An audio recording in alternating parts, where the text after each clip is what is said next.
वंदे भारत। मैं आपका एनएमएमएस लक्ष्य यूट्यूब चैनल में हार्दिक स्वागत करता हूं। जैसा कि हम लोग कैलेंडर पढ़ रहे थे, उसी के क्रम में जो है आज हम लोग जो है प्रश्नों पर चर्चा करेंगे। चलिए आपके सामने देखिए, ये पहला क्वेश्चन है और ये जन्मदिन या सालगिरह वाले प्रश्न होते हैं। यानी अगर एक साल हम कोई जन्मदिन किसी दिन मना लिए तो फिर वही दिन यानी तारीख वही रहे, महीना भी वही रहे, बस जो है वार जो है हमारा कहने का मतलब है वार भी हमें वही मिल जाए, बस जो है उसका ईयर चेंज हो जाए। क्योंकि जन्मदिन या सालगिरह आगे आने वाले समय में ही मिलता है, साल बदलते जाते हैं और जो हम लोग जन्मदिन मनाते रहते हैं। लेकिन एक विशेष दिन या घटना प्राप्त करने का जो नियम होता है वो कैलेंडर में या तो हम उसे 5 वर्ष बाद, 5 वर्ष बाद, या तो 6 वर्ष बाद, या तो 11 वर्ष बाद जो है उसी दिन हम लोग प्राप्त कर सकते हैं। जैसे यहाँ पर लिखा हुआ है, श्रीमती राधिका ने अपने विवाह की वर्षगांठ मंगलवार 30 सितंबर 1997 को मनाया। जो 30 सितंबर 1997 है उसमें जो है मंगलवार आया हुआ है, तो वो कह रहा है फिर आगे क्वेश्चन में कि अपनी अगली शादी की वर्षगांठ वह उसी वार को यानी मंगलवार को ही और 30 सितंबर यानी तारीख और माह वही रहे, बस ईयर चेंज हो जाए और वार भी वही होना चाहिए। ऐसा कब फिर आगे के समय में जो है श्रीमती राधिका जी को प्राप्त हो सकता है। तो ये चीजें जो प्राप्त होने का सिद्धांत है वो या तो 5 वर्ष बाद प्राप्त होगा, या तो 6 वर्ष बाद प्राप्त होगा, या तो 11 वर्ष बाद प्राप्त होगा। क्योंकि 5 वर्ष में अगर हम 3 साधारण वर्ष ले लेते हैं तो 3 साधारण वर्ष के 3 एक्स्ट्रा डेज हो जाएंगे और 2 जो है आपको लीप ईयर लेना पड़ेगा। जब 3 साधारण ले लेंगे तो 2 आपको जो है लीप ईयर लेना पड़ेगा और 3 से 3 हमको जो है एक्स्ट्रा डेज मिल जाएंगे और लीप ईयर से हमको जो है 2 लीप ईयर जब है तो 2 लीप ईयर मतलब 1 लीप ईयर में 2 एक्स्ट्रा मिलते हैं, तो 2 लीप ईयर में हमको 4 दिन एक्स्ट्रा मिल जाएंगे, नहीं 7 दिन एक्स्ट्रा हो जाएंगे। तो अगर मंगलवार है तो मंगलवार में क्या जो एक्स्ट्रा डेज जोड़ दें कि फिर मंगलवार प्राप्त हो, या तो 0 जोड़ दें, या तो 7 जोड़ दें, या तो हम जो है 14 जोड़ दें, या तो हम जो है 21 जोड़ दें, यानी 7 के गुणज वाला ही जोड़ेंगे तभी फिर मंगलवार प्राप्त होगा। तो यहाँ हमें फिर देखिए एक्स्ट्रा डेज 7 मिल गए हैं। इसी तरीके से 6 वर्ष में भी जो है हम लोग क्या करेंगे, जो है 5 साधारण वर्ष ले लेंगे, तो 5 साधारण वर्ष से हमको 5 दिन एक्स्ट्रा मिल जाएंगे और 1 लीप ईयर लेंगे तो यहाँ से 2 एक्स्ट्रा वर्ष मिल जाएंगे, तो 7 दिन यहाँ भी हो जाएगा। 11 वर्ष में जो है हम 8 साधारण वर्ष लेंगे, 8 साधारण वर्ष में 8 जो है एक्स्ट्रा डेज मिल जाएंगे और 8 3 11 यानी 3 जो है लीप ईयर हमको लेना पड़ेगा और 3 लीप ईयर में हमें 6 एक्स्ट्रा डेज मिल जाएंगे, 8 6 14 यानी कुल 14 डेज हमको एक्स्ट्रा मिल जाएंगे। यहाँ 7 यहाँ, और इन सबों का पूरा अर्थ क्या है, 7 डेज एक्स्ट्रा होने का मतलब 7 से पूरा डिवाइड चला जाएगा इसमें, तो यहाँ रिमाइंडर कितना हो जाएगा, यहाँ पे रिमाइंडर 0 हो जाएगा और यहाँ भी रिमाइंडर कितना हो जाएगा, यहाँ रिमाइंडर 0 हो जाएगा, यहाँ भी रिमाइंडर कितना हो जाएगा, यहाँ रिमाइंडर 0 हो जाएगा। और जब हम मंगलवार में जो है 0 जोड़ेंगे तो फिर मंगलवार प्राप्त होगा। यानी एक्स्ट्रा डेज और 5 वर्ष, 6 वर्ष और 11 वर्ष के सिद्धांत पर ऐसे क्वेश्चन को हम लोग सॉल्व करते हैं। चलिए इसको सॉल्व करते हैं, इस क्वेश्चन को। यही इसका जो है अवधारणा है, इस अवधारणा को अगर आप समझ जाते हैं तो ये क्वेश्चन जो है बहुत जल्दी हल हो जाएगा। देखिए कह रहा है 30 सितंबर 1997 को जो है मंगलवार को जो है इनका मंगलवार को इनका जो है सालगिरह पड़ा हुआ था, यानी वर्षगांठ पड़ा हुआ था। अब ये फिर कह रही हैं कि हमें जो है इसी 30 सितंबर को और मंगलवार दिन हो, फिर कब आगे आने वाले साल में जो है हमें वर्षगांठ मनाने को मिलेगा। तो देखिए इसका लगाने का तरीका ये है कि हम एक एक साल बढ़ते जाएंगे तो हमको एक्स्ट्रा डेज एक एक साल मिलता जाएगा, लेकिन अगर उसमें लीप ईयर आ जाएगा तो हमें 2 एक्स्ट्रा डेज मिल जाएंगे। तो 7 हमको टोटल ले आना है। और 7 टोटल कैसे आएगा? अगर मान लीजिए यही 30 सितंबर हम एक साल आगे बढ़ रहे हैं, 30 सितंबर 1998 पहुंच गए, तो इसमें कोई भी लीप ईयर नहीं है, ना 97 है और ना 98 है। तो इन दोनों के बीच से जो है हमको जो है एक एक्स्ट्रा डेज प्राप्त हो जाएगा, क्योंकि 97-98 के बीच में हमको एक एक्स्ट्रा डेज प्राप्त हो जाएगा। फिर हम जो है इसी तरीके से 30 सितंबर जो है आगे बढ़ेंगे, 98 के बाद 1999 में पहुंच जाएंगे, और 99 में जब पहुंचेंगे तो फिर हमें एक दिन एक्स्ट्रा मिल जाएगा। फिर हम 30 सितंबर जो है 2000 में पहुंचेंगे, 2000 में पहुंच जाएंगे। फिर यहां से हमको जो है एक दिन जो है एक्स्ट्रा मिल जाएगा। ध्यान दीजिएगा, 99 से 2000 में पहुंचे हैं, तो 2000 क्या है? लीप ईयर है, ठीक है। अब 30 सितंबर ये देखिए कि 30 सितंबर यहां है, और 30 सितंबर से आप चलेंगे, 30 सितंबर 1999 से आप आगे बढ़ेंगे। जरा इसी चीज को, कॉन्सेप्ट को जरा ध्यान से समझिएगा। 30 सितंबर 1999 से जब हम आगे बढ़ेंगे तो 31 दिसंबर 1999 भी आप सामना करेंगे। फिर उसके बाद 1 जनवरी 2000 का भी सामना करेंगे। फिर आप जो है फरवरी का भी सामना करेंगे। यानी यहां से आगे बढ़ेंगे तो आप जो है फरवरी महीने का सामना करेंगे, और फरवरी महीने का जब यहां सामना करेंगे तो फरवरी जो है ये लीप ईयर है, यानी इस वाले ईयर में जो है हमको फरवरी 29 दिन की मिलेगी। तो हम जो एक्स्ट्रा डेज यहां पाएंगे वो 2 दिन एक्स्ट्रा डेज पाएंगे, ठीक है। चलिए अब आगे बढ़ते हैं। फिर हम जो है इसी प्रकार से जो है 30 सितंबर जो है 2001 पे पहुंचेंगे, 2001। अब यहां देखिए 2000 जो है एक लीप ईयर था और ये 2001 है। अब इन दोनों के बीच में कैसे देखा जाएगा? इन दोनों में कि एक्स्ट्रा डेज कितना हमको मिलेगा? तो चूंकि हम ये 2000 की फरवरी जो है चल चुके हैं, इसीलिए ऊपर जो है हमको जो है 2 एक्स्ट्रा डेज मिल चुका है। अब हम 30 सितंबर तक पहुंच चुके हैं, 30 सितंबर 2000 तक। तो अब 30 सितंबर 2000 से आगे बढ़ेंगे तो हम जो है जनवरी 2001 में पहुंचेंगे और फरवरी 2001 में पहुंचेंगे।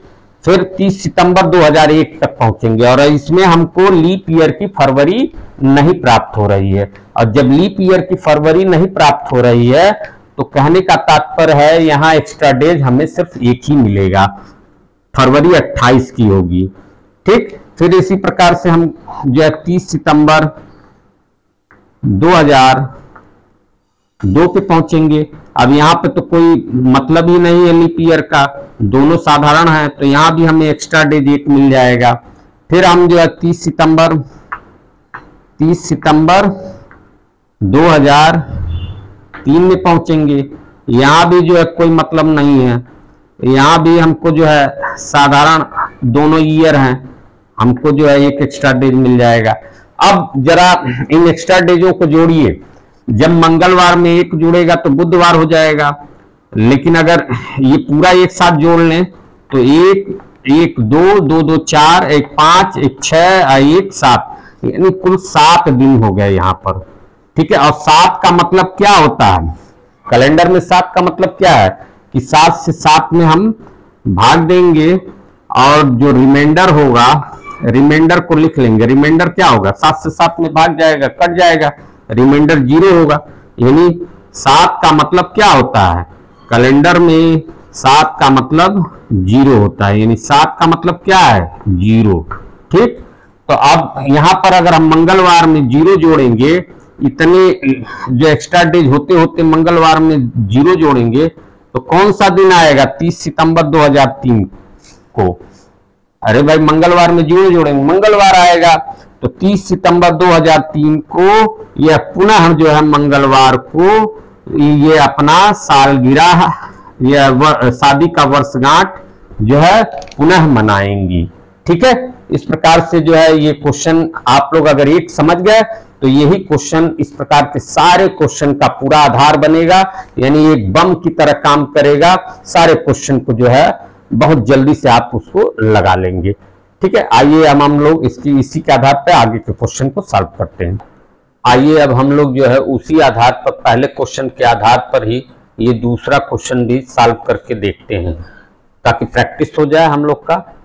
ठीक है, देखिए क्वेश्चन है, यदि किसी व्यक्ति ने अपना जन्मदिन 25 दिसंबर 2015 को शुक्रवार को मनाया तो आने वाले किस वर्ष में वह पुनः अपना जन्मदिन शुक्रवार को मनाएगा। यानी सेम वही क्वेश्चन है, कह रहा है कि कोई व्यक्ति है जिसने अपना जन्मदिन जो है 25 दिसंबर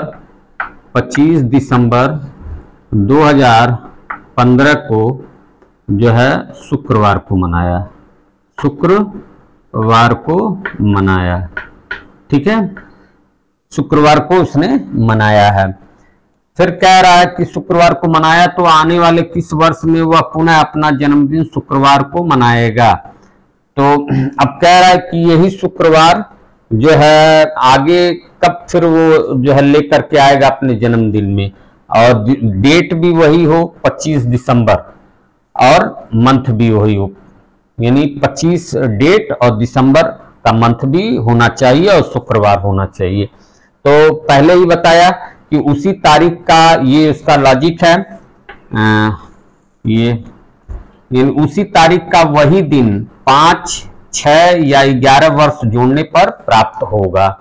यानी अगर हम जो है उसी तारीख का जो है वही दिन प्राप्त करना चाहते हैं तो जो पहले का वर्ष जो दिया हुआ है उसमें 5 वर्ष जोड़ दें या 6 वर्ष जोड़ दें या 11 वर्ष जोड़ने पर ही प्राप्त होगा। ठीक है, वो कंडीशन के ऊपर निर्भर है कि क्या जोड़ना पड़ेगा। चलिए वो कंडीशन यहां से हम लोग चेक करेंगे। तो देखिए ये 25 दिसंबर 2015 को शुक्रवार था, तो अगला डेट अगला साल क्या आएगा, अगला साल आएगा 25 दिसंबर 2016। ठीक है, अब आप चेक करिए कि इसमें और इसमें कितने दिन की जो है एक्स्ट्रा डेज हमको मिल जाएंगे। तो एक्स्ट्रा डेज देखिए 25 दिसंबर 2015 से हम आगे बढ़ेंगे तो 25 दिसंबर 2016 में जाएंगे। तो 2016 जो है हमारा लीप ईयर है। अब इस लीप ईयर की फरवरी जो है इसमें काउंट हो रही है, आ रहा है इसके रास्ते में जो है 25 दिसंबर 2016 के पहले वाला जो यानी 2016 का जो फरवरी है वो इसके रास्ते में पड़ रहा है। तो इसलिए यहाँ एक्स्ट्रा डेज जो है 2 हो जाएगा, और जब 2 एक्स्ट्रा डेज हो जाएगा तो शुक्रवार में 2 जोड़ देंगे तो क्या हो जाएगा, शुक्रवार यानी शनिवार रविवार, यानी 2 जोड़ने पर ये रविवार में बदल जाएगा। ठीक है, ये चीज हमने पहले क्वेश्चन में नहीं बताया था, लेकिन इसमें थोड़ा लॉजिक में दिखा करके उसको मैं बता रहा हूं। ठीक है, चलिए फिर आगे देखिए। फिर 25 दिसंबर आगे बढ़ेंगे एक साल और, तो 25 दिसंबर 2017 पड़ेगा। अब यहां पर देखिए ये 2016 और 2017, तो 2016 के हम 25 दिसंबर पर पहुंच गए हैं। 25 दिसंबर से फिर तो इसके अब लीप ईयर से हमारा कोई मतलब नहीं है, क्योंकि इसका जो फरवरी है वो इसी में काउंट हो चुका है। तो अब इससे हम आगे आएंगे तो 25 दिसंबर 2017 तक एक साधारण वर्ष की गैपिंग है, तो इसमें हमको 1 दिन एक्स्ट्रा मिलेगा। ठीक है, और 1 दिन जब जोड़ेंगे रविवार में तो क्या हो जाएगा, रविवार में जोड़ेंगे तो सोमवार हो जाएगा। ठीक है, फिर उसके बाद देखिए 25 दिसंबर 2018 ये हुआ। तो अब हम देखेंगे कि 2017 और 2018 के बीच में 1 साल का गैप है, और 1 साल में 1 एक्स्ट्रा डेज हमको मिल जाता है, और कोई लीप ईयर है नहीं, साधारण वर्ष है ये, तो इसमें हम 1 जोड़ देंगे। और फिर सोमवार में जब 1 हम जोड़ेंगे तो क्या हो जाएगा, मंगलवार। फिर उसके बाद देखिए फिर हम बातें हैं 25 दिसंबर 2019, ये दोनों साधारण वर्ष हैं, तो फिर हमको जो है 1 दिन एक्स्ट्रा मिलेगा। ठीक है, अब मंगलवार से हम कहाँ पहुंच जाएंगे, बुधवार। फिर उसके बाद जो है हम 25 दिसंबर 2020 में पहुंचेंगे।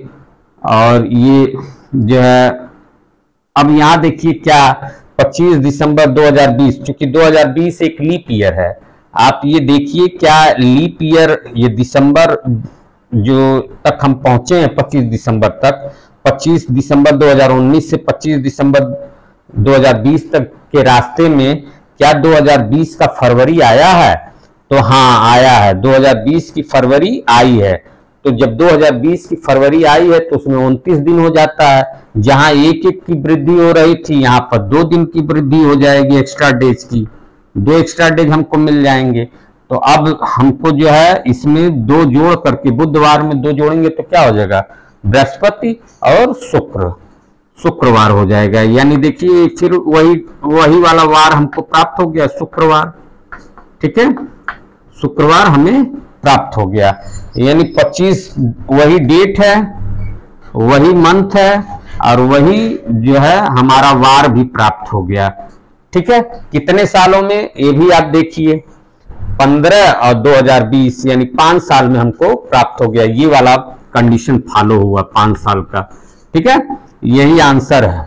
यानी 25 दिसंबर 2020 को पुनः शुक्रवार आएगा, पुनः शुक्रवार प्राप्त होगा। ये इसका आंसर है। चलिए अब इस टाइप के हमने जहां तक समझ है, इस टाइप के क्वेश्चन जो है आपके पूरी तरीके से स्पष्ट हो चुके होंगे और इस पे हमें अब आगे आपको कोई क्वेश्चन लगा के दिखाने की जरूरत नहीं पड़ेगी। अब आइए किसी दूसरे टाइप के क्वेश्चन पे हम लोग विचार करते हैं। चलिए अब हम लोग जो है एक दूसरा टाइप का क्वेश्चन देखते हैं। वो टाइप है कैलेंडर का दोबारा प्रयोग। यानी किसी कैलेंडर का हम दोबारा प्रयोग कब कर सकते हैं। यानी अगर एक कैलेंडर किसी साल में हमने प्रयोग कर लिया तो उस कैलेंडर को हम रख लें तो फिर वो किस साल में हम लोग जो है उस कैलेंडर को दोबारा प्रयोग कर सकते हैं। एज इट इज वैसे ही हूबहू वो कैलेंडर उस साल के लिए वो प्रयोग में आ जाएगा, उसमें कोई भी जो चेंजिंग नहीं आपको करनी पड़ेगी। तो इसका जो सिद्धांत जरा देखिए, कैलेंडर का दोबारा प्रयोग, रिपीटिशन ऑफ कैलेंडर, इसका क्या सिद्धांत है, इसका क्या नियम है। तो देखिए कोई भी जो लीप वर्ष होता है, यानी लीप वर्ष वो जो 4 से कट जाएं या शताब्दी वर्ष जो 400 से कट जाते हैं वही लीप वर्ष होते हैं। तो अगर कोई लीप वर्ष है और उसका रिपीटिशन आपको पाना है, यानी दोबारा उसका कैलेंडर आपको यूज करना है, तो आप 28 साल बाद यूज कर सकते हैं। यानी अगर मान लीजिए लीप वर्ष 2004 है, 2004 आपका लीप वर्ष है, 4 कट जाएगा 4 से, तो 2004 का कैलेंडर जो है आप जो है कहाँ पर प्रयोग कर सकते हैं, किस साल में, तो उसमें आप 28 जोड़ दीजिए।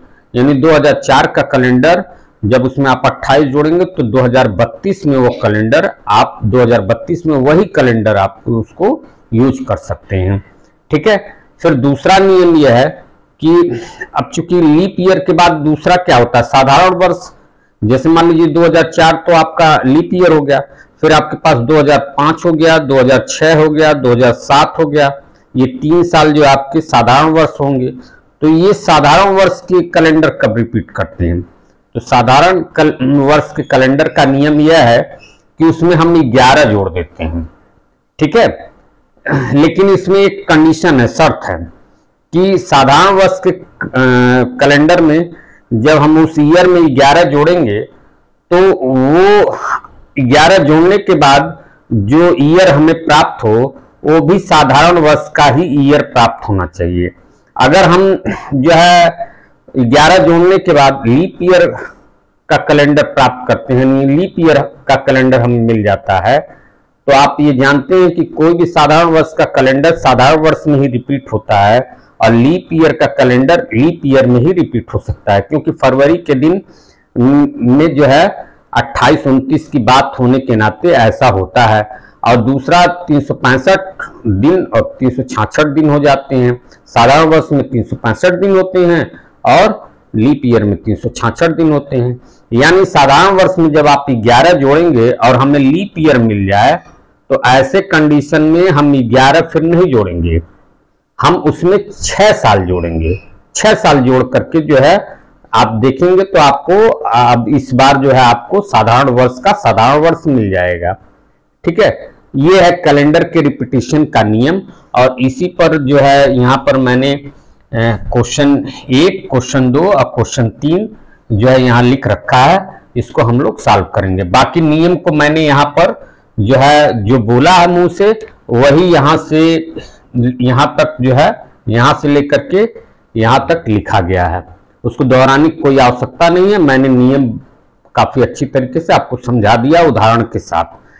जैसे मान लीजिए अब यहाँ सवाल है, देखिए उसी पे देखिए पूछ रहा है 2017 के कैलेंडर का दोबारा प्रयोग कब किया जा सकेगा। तो आप ये बताइए 2017 लीप ईयर है या साधारण वर्ष है?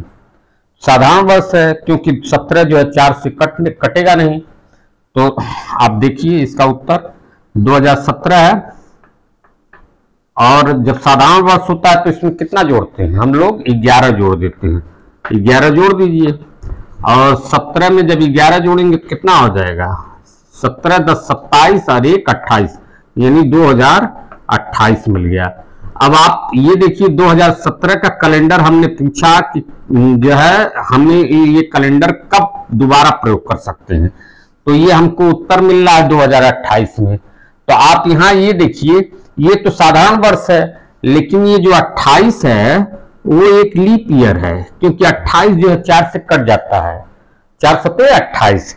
तो ऐसे कंडीशन में 2028 में जो है हम लोग इसका प्रयोग नहीं करेंगे, क्योंकि एक साधारण वर्ष का कैलेंडर एक लीप वर्ष में जो है रिपीट नहीं हो सकता।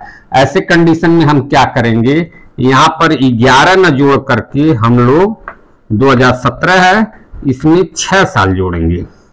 और जब 6 साल जोड़ेंगे तो कितना हो जाएगा? 2023 2023। ठीक है, ये नहीं होगा, ये वाला होगा 2023। ठीक है, यानी अगर 11 साल जोड़ने पर लीप ईयर आए तो हम 6 साल जोड़ देंगे, उसको हटा देंगे 11 को। ठीक है, यानी 2017 का कैलेंडर 2023 में रिपीट कर जाएगा। आप 2017 का कैलेंडर रखे रहिए अपने पास सुरक्षित, 2023 में आप उसका उपयोग हूबहू एकदम वही जो डिट्टो जो है वही सोमवार मंगलवार उसी तारीख को आपको प्राप्त होगा। ठीक है, और दिनों की संख्या भी वही प्राप्त होगी फरवरी में। फरवरी में चूंकि देखिए साधारण वर्ष ये भी है, साधारण वर्ष ये भी है। ठीक है, ये क्वेश्चन आपका हल हो गया। अब यहाँ पे हम जगह खाली करते हैं, इसको आप लोग लिख लीजिए अगर लिखना हो या स्क्रीनशॉट लेना हो, फिर हम ये दूसरा क्वेश्चन सॉल्व करेंगे। चलिए दूसरा करते हैं। तो यानी 2017 का कैलेंडर, इसका आंसर लिख दें। 2017 का कैलेंडर 2023 में जो है रिपीट करेगा। फिर आ जाइए 2012 वाले का, देखिए 2012 का कैलेंडर कब रिपीट करेगा, पूछा है ये क्वेश्चन, शॉर्टकट में मैंने लिख दिया है। चलिए देखिए 2012 आपका कौन सा ईयर है? ये 12 जो है 4 से कट जाता है, यानी ये लीप ईयर है। और लीप ईयर का कैलेंडर कब रिपीट करता है? 28 साल बाद। इसमें 28 हम लोग जोड़ देंगे। कितना जोड़ देंगे? 28। और 28 जोड़ेंगे तो कितना आ जाएगा? 2040। और यहाँ ये भी देखिए ये लीप ईयर है तो ये लीप ईयर ही मिला। ठीक है, इसलिए ये हमारा आंसर सही है। यानी 2012 का कैलेंडर आप अपने पास सुरक्षित रखिए, उसका प्रयोग 2040 में आप कर सकते हैं। ठीक है, ये इसका आंसर हो गया दूसरे का। अब तीसरे में आ जाइए 2013 के कैलेंडर में। तो 2013 कैसा वर्ष है? साधारण वर्ष। और साधारण वर्ष में क्या जोड़ते हैं? 11 जोड़ते हैं। तो 2013 लिखिए और उसमें हम लोग 11 जोड़ेंगे। और 11 जोड़ेंगे तो क्या हो जाएगा? 2024। तो यानी हमें 11 जोड़ने का मौका ये नहीं देना चाह रहा है। क्यों नहीं देना चाह रहा है? क्यों? क्योंकि ये साधारण वर्ष था और जोड़ने पर हमें ये लीप वर्ष मिला है। 24 जो है 4 से कट जाता है। तो ऐसे कंडीशन में क्या करते हैं हम लोग? ऐसे कंडीशन में हम लोग 2013 यहां पे साफ आ रहा है, 2013 में जो है हम लोग 6 साल जोड़ते हैं, यानी इसको छोड़ देते हैं। और जब 6 साल जोड़ेंगे तो 2013 और 6 19, यानी 2019 में ये कैलेंडर रिपीट करेगा। ठीक है, 2019 में ये कैलेंडर रिपीट करेगा। इसका आंसर 2019 होगा। ठीक है, और इसका आंसर 2023 होगा। कैसे हुआ था? आपको मैंने बताया था कि 2017 में सबसे पहले 11 जोड़ेंगे तो 2028 आ जाएगा, और 2028 एक लीप ईयर है तो उसको हम छोड़ देंगे। तो अब हम 2017 में 6 को जोड़ेंगे, और 2017 में जब 6 जोड़ेंगे तो 2023 आ जाएगा। तो इस प्रकार से इसका आंसर यहाँ, इसका आंसर यहाँ और इसका आंसर यहाँ है। तो इस प्रकार से हमने जो है रिपीटिशन ऑफ कैलेंडर जो है समाप्त कर दिया है। अब चलिए दूसरे प्रकरण पे हम लोग विचार करेंगे। चलिए अब हम लोग जो है एक अलग प्रकार की और जो है सीखते हैं, उस पर चर्चा करते हैं। ये अलग टाइप है। शताब्दी के प्रथम और अंतिम दिन की गणना कैसे करते हैं? शताब्दी यानी सदी के प्रथम और अंतिम दिन की गणना किस प्रकार से करते हैं उसको हम लोग सीखते हैं। तो देखिए जो है पोप जॉन ग्रेगरी ने 1500 कुछ ईस्वी में जो है उसने जो है ये ग्रेगरी कैलेंडर बनाया था। अक्टूबर महीना था और 1562 ईस्वी था, उसने जो है ये ग्रेगरी कैलेंडर बनाया था। लेकिन उसने जो है ईसा मसीह के जन्म दिवस को, ईसा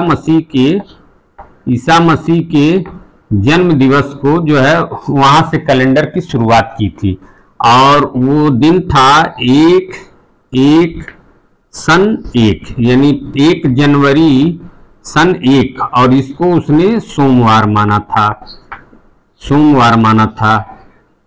तो यानी ये शताब्दी के कैलेंडर की स्टार्टिंग हुई, तो शताब्दी की भी यही स्टार्टिंग हुई। तो यानी शताब्दी यानी पहली शताब्दी का पहला दिन जो है क्या हुआ? सोमवार हुआ। तो यहाँ पर शताब्दी है यानी पहली शताब्दी, इसको हम लोग लिख लेते हैं पहली शताब्दी। और पहली शताब्दी कब से होती है? 1 से लेकर के 100 तक। ठीक है, 1 से 100 तक के साल जो होते हैं वो पहली शताब्दी में आते हैं। तो इसका प्रथम दिन क्या हो जाएगा? यही जो ग्रेगरी ने माना था इसी को प्रथम दिन हम लोग बोलेंगे। प्रथम दिन क्या होगा? सोमवार। ठीक है, तो पहली शताब्दी का प्रथम दिन जो है सोमवार होगा। अंतिम दिन कैसे पता चलेगा? तो अंतिम दिन के लिए एक ट्रिक है, और वो ट्रिक जो है आपका है, एक ट्रिक है, वो है आपका 5310। एक 5310 संख्या आप याद रखिए, 5310, ये 5310 इस ट्रिक को आप याद रखिएगा तो आपके अंतिम दिन जो है आपको अपने आप पता चल जाएंगे। तो 5310 ऐसे लिख लीजिए, 5 3 1 और 0। अब देखिए जब फर्स्ट शताब्दी जो 1 से 100 साल तक होती है उसका प्रथम दिन उसने ग्रेगरी ने जो है सोमवार माना था। तो सोमवार तो हो गया प्रथम दिन शताब्दी का। अंतिम दिन के लिए इस ट्रिक से आप देखेंगे 5310 यानी अंतिम दिन 5 है, यानी 5 का मतलब क्या होता है कैलेंडर के हिसाब से? शुक्रवार। सोम मंगल बुध बृहस्पति शुक्र, पांचवा दिन कौन सा? सोम मंगल बुध बृहस्पति शुक्र, पांचवा दिन। तो ये पांचवा दिन यानी शुक्रवार, यानी पहली शताब्दी का अंतिम दिन जो है वो शुक्रवार होगा। ठीक है, और जब हमें पहली शताब्दी का अंतिम दिन मिल गया तो हम दूसरी शताब्दी में जब एंटर करेंगे, दूसरी शताब्दी में सेकंड में, यानी जो आपका 101 से लेकर के 200 साल तक का होगा, उसमें प्रथम दिन कैसे पता चलेगा? इससे पता चलेगा। जब हमारा पहली शताब्दी का अंत शुक्रवार को हो रहा है तो दूसरी शताब्दी की शुरुआत जो है वो शनिवार से होगी। ठीक है, शनिवार से होगी। तो प्रथम दिन तो हम लोग जो है इससे पता कर ले रहे हैं, अंतिम दिन से। ठीक है, लेकिन जो इसका अंतिम दिन है इस कोड से पता करेंगे। अब यहाँ इसका जो दूसरी शताब्दी का अंतिम दिन है ये कोड बताएगा। कोड क्या है? 3 और 3 को क्या बोलते हैं? बुधवार। ठीक है, बुधवार। ठीक, फिर उसके बाद आप आ जाइए जो है तीसरी शताब्दी में। तीसरी शताब्दी, थर्ड शताब्दी। अब थर्ड शताब्दी जो होगा ये यहां पे हम लोग लिख देते हैं, थोड़ा जगह हो जाएगा। फिर 1 0। अब थर्ड शताब्दी में हम पहुंच गए तो ये कहां से कहां तक होगा? 201 से लेकर के आपका 300 साल तक। ठीक है, अब इसमें जो है पहला दिन कैसे पता चलेगा? ये बुधवार पे खत्म हुआ है दूसरी शताब्दी, तो तीसरी शताब्दी जब स्टार्ट होगी तो गुरुवार से होगी, यानी बृहस्पतिवार से। बृहस्पतिवार से। ठीक है, इससे इस तरीके से जो है एक जोड़ करके, एक दिन आगे करके हम लोग जोड़ करके, एक दिन आगे है +1 कर लीजिए आप चाहिए तो बृहस्पतिवार हो जाएगा। अब तीसरी शताब्दी का हम अंतिम दिन कैसे ज्ञात करेंगे? तो अंतिम दिन ज्ञात करने का ट्रिक हमने बताया 53-10, यानी यहाँ 1 है तो 1 का मतलब क्या होता है? सोमवार। यहाँ सोमवार लिख देंगे हम लोग, सोमवार। ठीक है, क्या हो जाएगा? सोमवार। ये 1 है यहाँ पर। ठीक, फिर उसके बाद जो है इससे जो है हम लोग चौथी शताब्दी का प्रथम दिन ज्ञात कर लेंगे। ये चौथी शताब्दी हो गई और ये कहां से स्टार्ट है? 301 से लेकर के 400 तक। ठीक, तो सोमवार जब पे तीसरी शताब्दी की एंड हो रहा है, यानी समाप्ति हो रही है, तो उसमें 1 जोड़ेंगे तो आपका चौथी शताब्दी का प्रथम दिन प्राप्त हो जाएगा, यानी मंगलवार। मंगलवार। ठीक है, इसमें 1 जोड़ दीजिए, मंगलवार पता चल गया। और इसका जो है अंतिम दिन कैसे पता चलेगा? 53-10, यही कोड है 53-10। यहाँ पे 0 होगा और 0 किसको कहते हैं? रविवार को कहते हैं, यानी रविवार। ठीक है, अब ये शुरुआती 4 शताब्दी के तो हमें पता चल गए, लेकिन मान लीजिए आपसे पूछे कि 5वीं शताब्दी का प्रथम दिन क्या होगा, तो 5वीं शताब्दी से यह पुनः रिपीट करने लगता है। यही चीजें रिपीट कर 4 साल के बाद 5वीं शताब्दी से यही रिपीट होने लगता है। ठीक है, इनका रिपीटिशन होने लगता है 5वीं शताब्दी से। आप चाहे तो यहां लिख सकते हैं, यहां लिख देते हैं 5वीं शताब्दी से ये रिपीट करने लगते हैं, रिपीट करते हैं। ठीक है, रिपीट करने का मतलब क्या हुआ?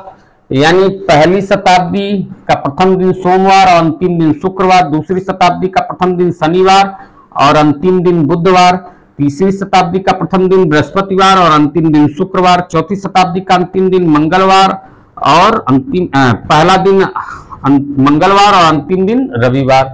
तो 5वीं शताब्दी फिर यहां से फिर स्टार्ट कर लीजिए। 5वीं वाला पहले का रिपीट करेगा, 6वीं दूसरे का और 7वीं तीसरे का और 8वीं चौथे का, यानी 4 का बंडल बन करके वही फिर दोबारा रिपीट होते जाएंगे, उनकी आवृत्ति होती जाएगी। ठीक है, अब आइए उस पर हम लोग क्वेश्चन करते हैं। इसमें क्वेश्चन दिया हुआ है 19वीं शताब्दी का प्रथम दिन क्या होगा। तो आप ये देखिए, आप 4 का बंडल निकालिए इसमें से, यानी 4 में 4 का गुणा करेंगे। ये 19 को हम कैसे लिख सकते हैं? 4 गुणे 4, यानी 4 चौक का 16 हो गया। 4 पचे करेंगे तो 20 हो जाएगा, इससे ज्यादा हो जाएगा 19 से। तो 4 गुणे 4 16 हुआ, और 16 में क्या जोड़ दें कि 19 हो जाए। 16 में हम जो है 3 जोड़ दें। ठीक है, तो ये जो है आपको ये 4 चौक के 16 हो गया, यानी 4 बार जो है 4 पैकेट जो है 4 का 4 बार तो ये चला गया। उसके बाद ये 3 जो है साल बचे, यानी तीसरी शताब्दी का जो है ये जो तीसरी शताब्दी है सेम जो है 19वीं शताब्दी उसका पालन करेगी। तो तीसरी शताब्दी का प्रथम दिन क्या है? बृहस्पतिवार। तो यानी 19वीं शताब्दी का भी प्रथम दिन क्या होगा? बृहस्पतिवार। ठीक है, इसी से जो है हम लोग निर्धारण कर लेंगे प्रथम दिन क्या होगा? बृहस्पतिवार। ठीक है, देखिए कितना आसान है। फिर उसके बाद देखिए 17वीं शताब्दी का अंतिम दिन क्या होगा पूछा है। तो 4 के गुणज में देखिए 4 चौक के 16, उसमें 1 जोड़ देंगे 17 बन जाएगा, यानी 4 गुणे 4 16 बना, और इसमें 1 जोड़ देंगे तो 17 हो जाएगा। तो यानी अंतिम क्या मिला है? 1, यानी पहली शताब्दी का जो है वही जो है 17वीं शताब्दी का भी प्रथम और अंतिम दिन होगा। तो पहली शताब्दी का पहला दिन क्या है? प्रथम दिन सोमवार और अंतिम दिन शुक्रवार। तो इसमें पूछा क्या है? 17वीं शताब्दी का अंतिम दिन। तो अंतिम दिन क्या हो जाएगा? पहली शताब्दी का जो अंतिम दिन होगा वही 17वीं शताब्दी का अंतिम दिन होगा, यानी इसका आंसर क्या हो जाएगा? शुक्रवार। ये देखिए शुक्रवार। ठीक है, शुक्रवार जो है इसका दिन होगा। देखिए अंतिम दिन पहली शताब्दी का अंतिम दिन शुक्रवार है, तो 17वीं शताब्दी का भी अंतिम दिन शुक्रवार होगा, क्योंकि 17 बनाने के लिए 4 गुणे 4 और धन 1, यानी 1 आया अलग से, तो ये पहली शताब्दी जैसा ही बिहेवियर इसका व्यवहार रहेगा। इसका पहला दिन और अंतिम दिन पहली शताब्दी जैसा ही रहेगा। तो अंतिम दिन पहली शताब्दी का क्या है? शुक्रवार। तो इसका भी शुक्रवार हो गया। अब चलिए अगला क्वेश्चन है 21वीं शताब्दी का प्रथम और अंतिम दिवस। इसमें दोनों पूछा है, प्रथम दिवस भी और अंतिम दिवस। तो 21वीं शताब्दी है, 4 के गुणज में 21 कम मिलेगा, 4 गुणे 5 20 हो जाएगा और धन 1 कर देंगे। तो 4 गुणे 5 20 हो गया और उसमें 1 जोड़ देंगे तो ये 21 हो जाएगा। ठीक है, तो यानी पहली शताब्दी हमको मिली है लास्ट में।